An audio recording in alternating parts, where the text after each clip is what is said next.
Hello and welcome to Girls Inc. Online Learning Lab. My name is Danita Gibson Lloyd and I'm delighted to be your facilitator today.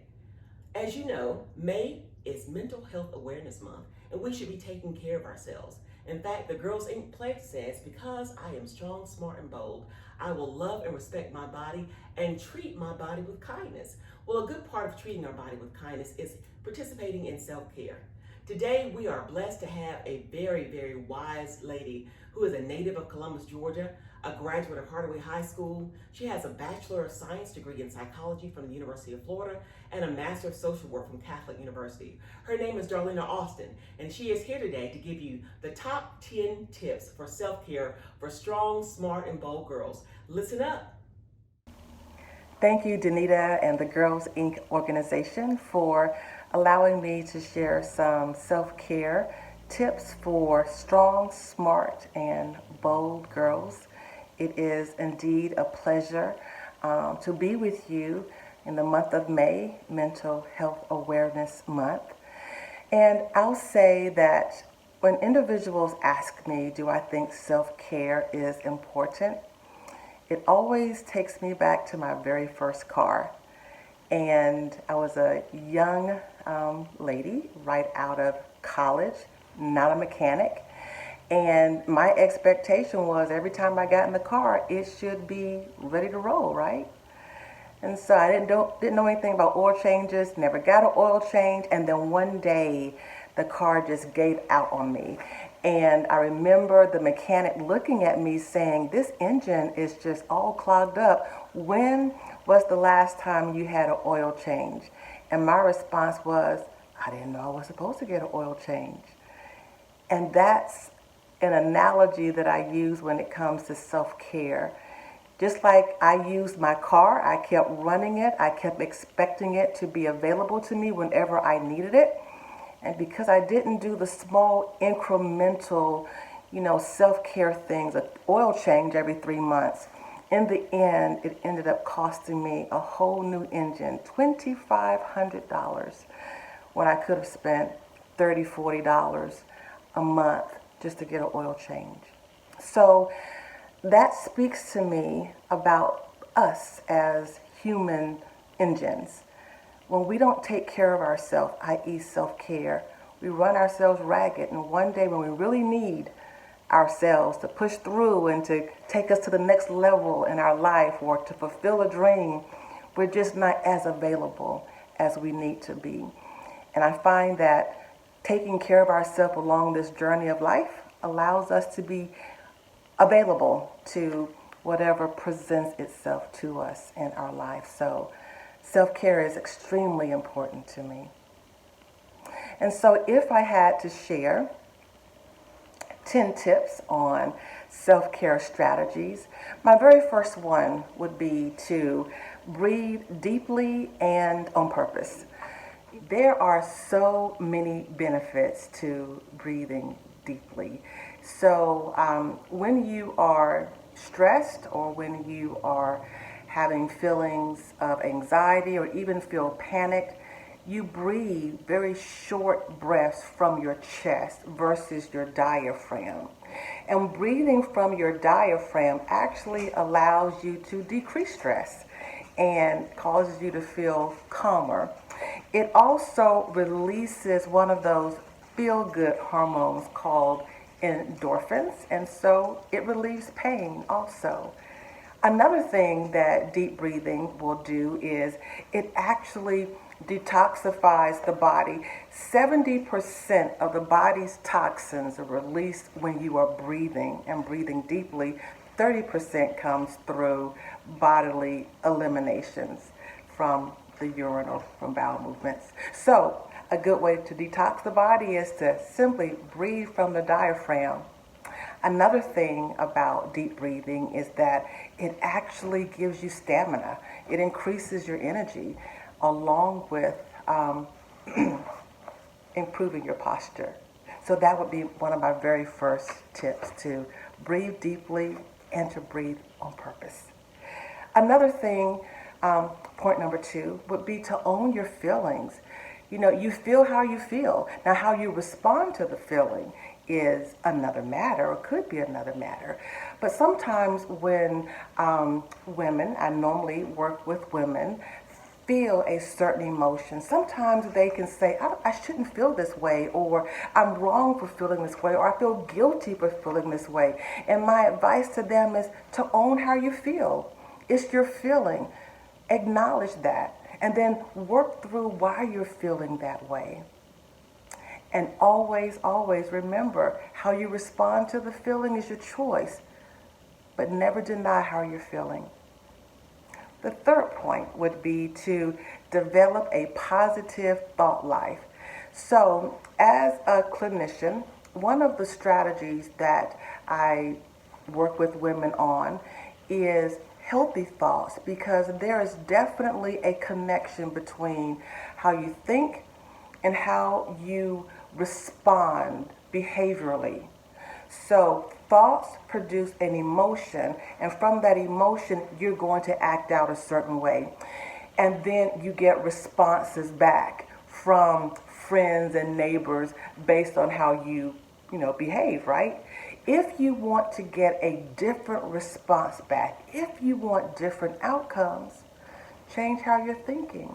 So positive thoughts creates behaviors that produces what we want out of life. My next point would be to choose your friends wisely. We tend to take on the characteristics and mannerisms of those we spend the majority of our time with.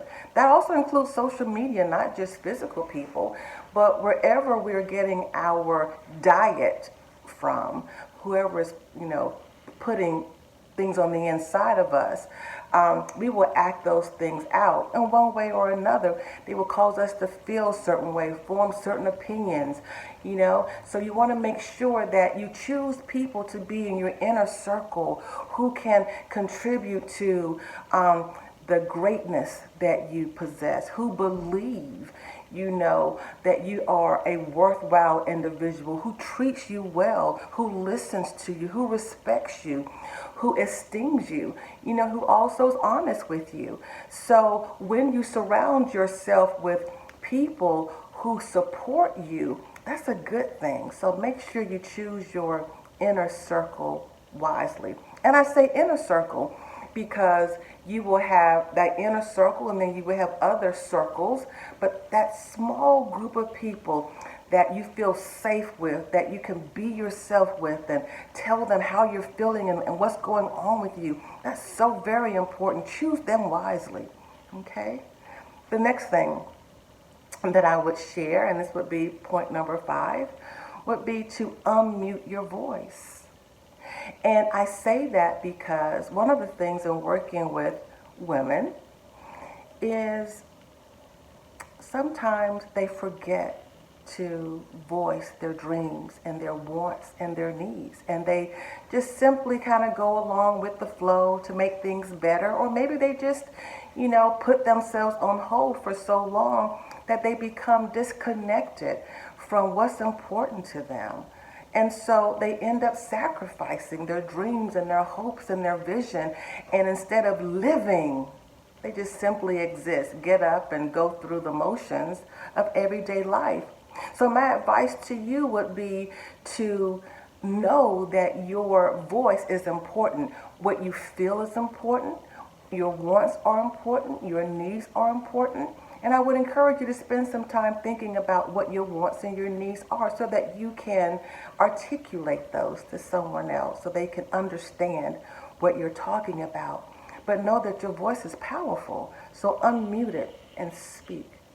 The next thing that I would say, and that would be point number 6, and that will be to reject rejection. So, what do I mean by that? In my work with women and families, including men, one of the things is the fear of being rejected, and not just rejected by people, but rejected by a dream, believing that a certain way you want to live, you could never have it. A certain career field that you want to enter into, you can't do it. The idea of being rejected causes so many of us to just simply say, I'm afraid, I'm not going to do it. I'm not going to take the chance. Reject that. Reject that. You honestly possess on the inside of you the ability to go after and to get what's important to you. It's also a matter of changing perspective. Let me give you an example. So I had a young lady, about 12, 13 years old. She came in to have a talk with me. She was really concerned about her circle of friends.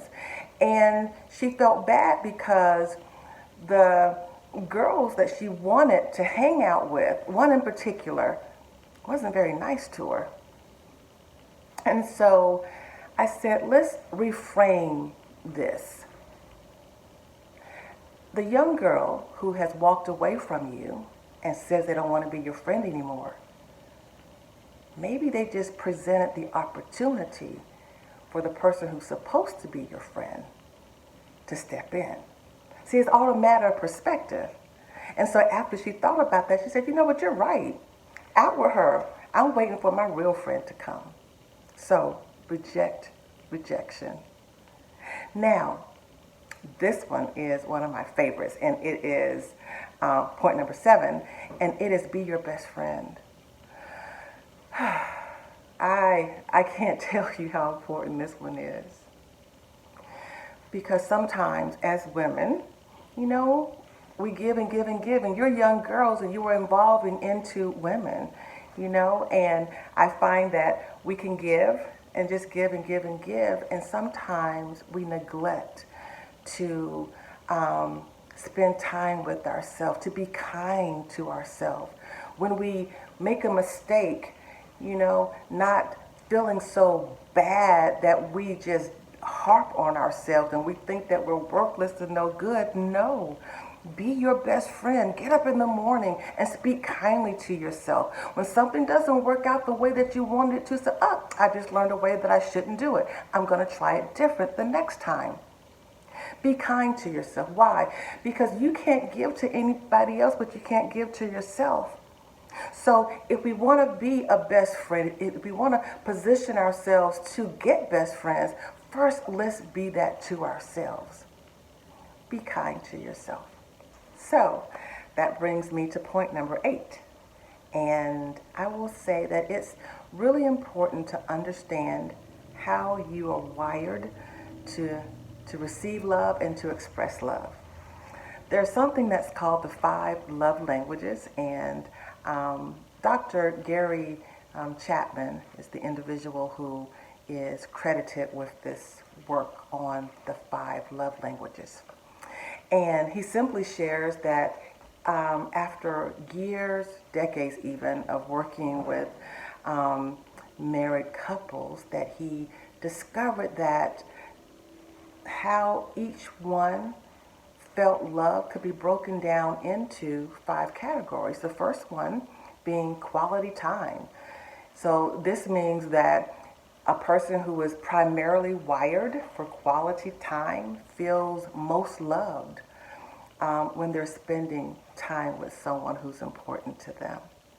Another one will be acts of service.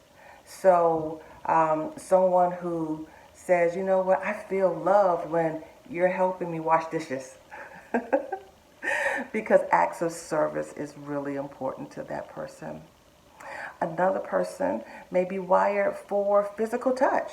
And they may say, you know, I feel most loved when you're holding my hand, Mom, or you're giving me a hug, Mom. You know, that's when I feel most loved.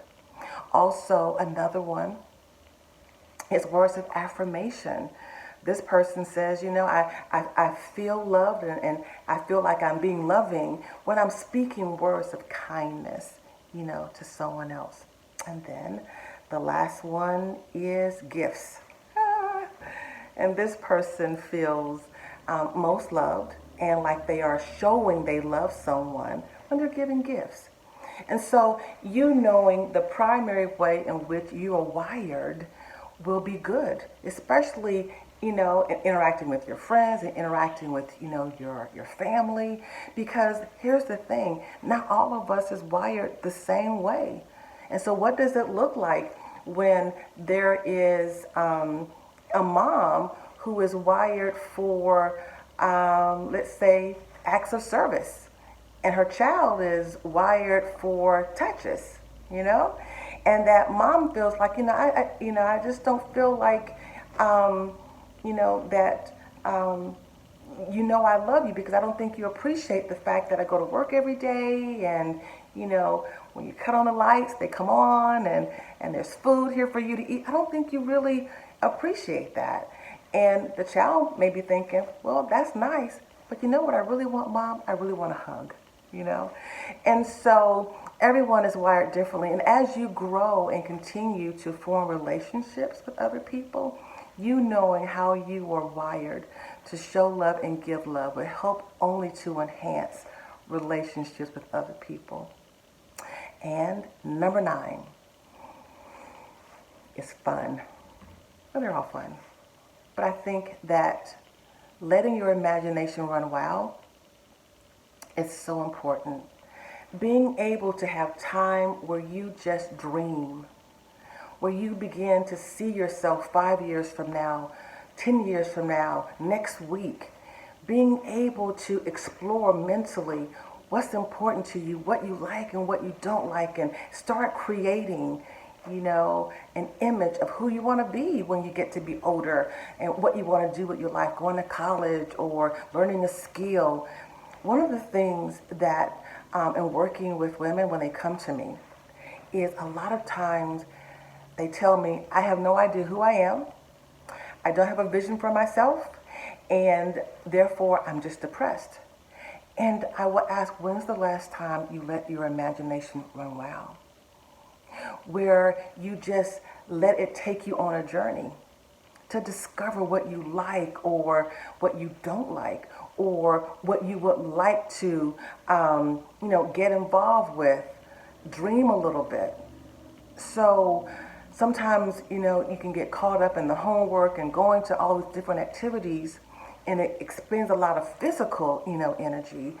But that mental energy, the imagination, being able to create is so important. So spend some time just letting your imagination run wild and see where it takes you, right?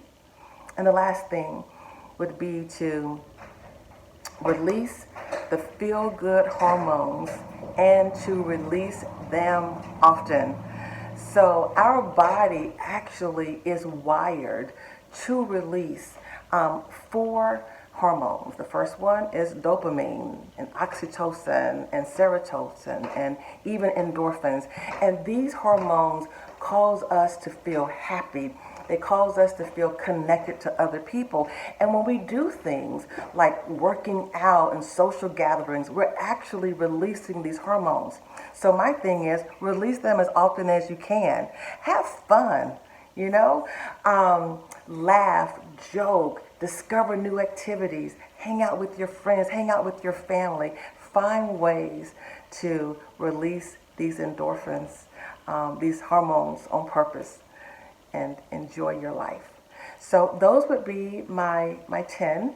I hope that maybe one of them helps you out or gives you something to think about. And again, I do thank you for allowing me to be here with you guys for Mental Health Awareness Month. And thank you, Girls Inc., and thank you, Danita. Bye-bye. Wow, that was incredible. Which of those top 10 tips were your favorite? I've got a couple that I plan to incorporate. I hope you do as well.